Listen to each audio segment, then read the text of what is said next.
అసలు ఈ టెంపుల్‌కి ఎప్పుడు వెళ్ళలేదు, వెళ్తానని కూడా అనుకోలేదనమాట. హాయ్ అండి. Welcome to my channel. అసలు మేము ఏం టెంపుల్‌కెళ్ళాము, ఎందుకు వెళ్ళాము, ఆ రోజు స్పెషల్ ఏముందనేది మొత్తం ఈ వీడియోలో మీకు చెప్పేస్తాను. లాస్ట్ వరకు స్కిప్ చేయకుండా అయితే చూసేయండి మరి. ఆ రోజు మా యానివర్సరీ ఉండే అనమాట. అక్కడి నుంచి ఎక్కడికైనా వెళ్దాము అని అయితే అనుకున్నాము. కానీ హాస్పిటల్ విజిట్ అయితే ఉండే మా చిన్నోడిది.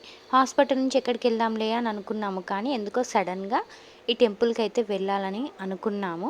ఇది ఎప్పుడు వెళ్ళలేదు, ఎక్కడ వినలేదు. మా వారు ఫోన్‌లో ఇలానే రీల్స్ స్క్రోల్ చేస్తూ ఉంటే ఇన్స్టాలో కనిపించిందంట. సో ఎప్పుడైనా వెళ్దాం ఈ టెంపుల్‌కి అని అనుకున్నామో లేదో, ఎందుకో ఆ రోజే ముహూర్తం కుదిరినట్టుంది. మా యానివర్సరీ రోజే మేము ఆ టెంపుల్‌కి అయితే వెళ్ళాము. అక్కడికి వెళ్తుంటే మధ్యలో మాకు హ్యాపీగా అనిపించిన విషయం ఏంటంటే, ఇలా ఆవులు ఎదురు రావడం. మాకు అవే వెల్కమ్ చెప్తున్నట్టు అనిపించింది. చాలా హ్యాపీగా అనిపించింది నాకైతే వాటిని చూసి. అది కూడా మేము వెళ్ళేది శివుడి టెంపుల్‌కి. శివుడి టెంపుల్‌కి వెళ్తుంటే మధ్యలో ఇలా ఆవులు వస్తా ఉంటే మాకైతే నందే వెల్కమ్ చెప్తున్నట్టు అనిపించింది నిజంగా. అక్కడి వాతావరణం చూస్తే మీరు అసలు తిరిగి రారు. అంత ప్రశాంతంగా, అంత విశాలంగా ఉందనమాట. అది చూస్తుంటేనే హ్యాపీగా అనిపించింది. మేము వెళ్ళిందే ఇద్దరం కానీ చాలా విశాలంగా అనిపించిందనమాట. ఇంతకీ మేము వెళ్ళిన టెంపుల్ ఏంటంటే కీసరగుట్ట అనమాట. ఇక్కడికి మనం వెళ్తుంటే మనకి మధ్యలో టోల్ గేట్స్ కూడా ఉంటాయి. అంటే ఒక్కటే వస్తుంది వెళ్తుంటే. అక్కడ వాళ్ళు 50, 20 రూపీస్ తీసుకుంటారనుకుంటా. మనకు డైరెక్ట్ బస్సు కూడా ఉంటుంది పైన. బస్ స్టాండ్స్ కూడా ఉన్నాయి. ఒక విలేజ్ ఉంది.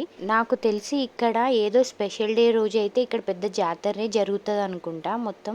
ఇక్కడ మొత్తం ఎలా ఉందంటే, మనం ఫ్యామిలీతో ఎంతమంది వెళ్ళినా కూడా కూర్చొని వండుకొని తినేటట్టుగా, లేదంటే మనకొకరు వండి ఇచ్చే విధంగా కూడా ఉంది. అంటే కొన్ని జాతరలలో మనకు వండి పెడతారు కదండీ మనీ ఇస్తే, అలా అనమాట. ఇంకా మేము లొకేషన్ పెట్టుకొని అయితే పైకొచ్చేసామనమాట గుట్ట దగ్గరికి. మేమైతే ఇక్కడ డైరెక్ట్ గూగుల్ మ్యాప్ వేసుకొని వచ్చేసాము. టెంపుల్ లోపలికి వెళ్ళడానికి మనకి 2 దారులైతే ఉన్నాయన్నమాట. ఇక్కడ స్ట్రెయిట్‌గా మీకు కనిపిస్తుంది కదా గోపురం. ఇక్కడ ఆల్రెడీ మనకి ఎండ తగలకుండా అయితే ఇలా కప్పి పెట్టారనమాట. ఇక్కడి నుంచి కూడా వెళ్ళొచ్చు. ఇక్కడి నుంచి వెళ్తారని నేను అనుకోలేదనమాట. రిటర్న్ అవుతారేమో అని అనుకున్నాను. కానీ టెంపుల్ లోపలికి వెళ్ళాక కనిపించిందనమాట. అంటే ఇది బయటికి వచ్చేదే కాదు, వెళ్ళడానికి కూడా ఉంది అని అప్పుడు తెలిసింది. ఈ గుట్టను చూస్తుంటే మా విలేజ్‌లో జాతర జరుగుతది. అదే ప్లేస్ అయితే గుర్తుకొచ్చిందనమాట నాకు పైకెక్కుతుంటే. మా టైమింగ్ అయితే బావుందని అనుకోవాలి. ఎందుకంటే అసలు నార్మల్ టైంలో టెంపుల్ అయితే క్లోజ్ ఉంటుందంట. మేము వెళ్ళిన టైంకి అయితే ఓపెన్ ఉండే. అంటే ఒక 10 మినిట్స్ ముందే ఓపెన్ చేశారనమాట. అక్కడ మేము బాగానే హ్యాపీగా ఫీల్ అయిపోయాం. బాగానే టైంకి వచ్చామని చెప్పేసి. నిజం చెప్పాలంటే మేముండే సైడ్ కన్నా నాకు ఈ కీసరగుట్ట దగ్గర వెదర్ చాలా నచ్చింది.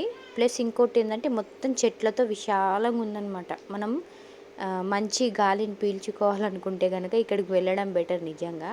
అంత బాగుంది. అసలు శివుడు ఇక్కడ ఎందుకు వెలిసాడు, అసలు ఎవరు పెట్టారు ఏంటి అనే స్టోరీ మొత్తం టెంపుల్లోనే ఉందన్నమాట. అది మీకు నెక్స్ట్ వీడియోలో పెడతాను నేను. ఫ్యామిలీతో తిరగడానికి లేదా మంచిగా తిని ఎంజాయ్ చేయడానికి వెళ్ళాలి అనుకుంటే ఈ ప్లేస్ బెస్ట్. వెళ్ళొచ్చు. పైన దర్శనం చేసుకున్న తర్వాత కింద అమ్మవారు ఉంటుంది. మేబీ అక్కడ కోస్తారనుకుంటా, ఏమన్నా తినాలి చేయాలి అనుకుంటే అక్కడ అడిగితే చెప్తారు వాళ్ళు. ఇంకా ఫైనలీ రీచ్ అయితే అయిపోయాం కొండ పైన. మేము వెళ్ళింది ఆఫ్టర్నూన్ టైం కదా, ఫుల్ ఎండ్ ఉండే. కింద కాలైతే మస్తు కాలిపోతున్నాయి అనమాట. Thank you for watching. Like, share, subscribe our channel. Bye.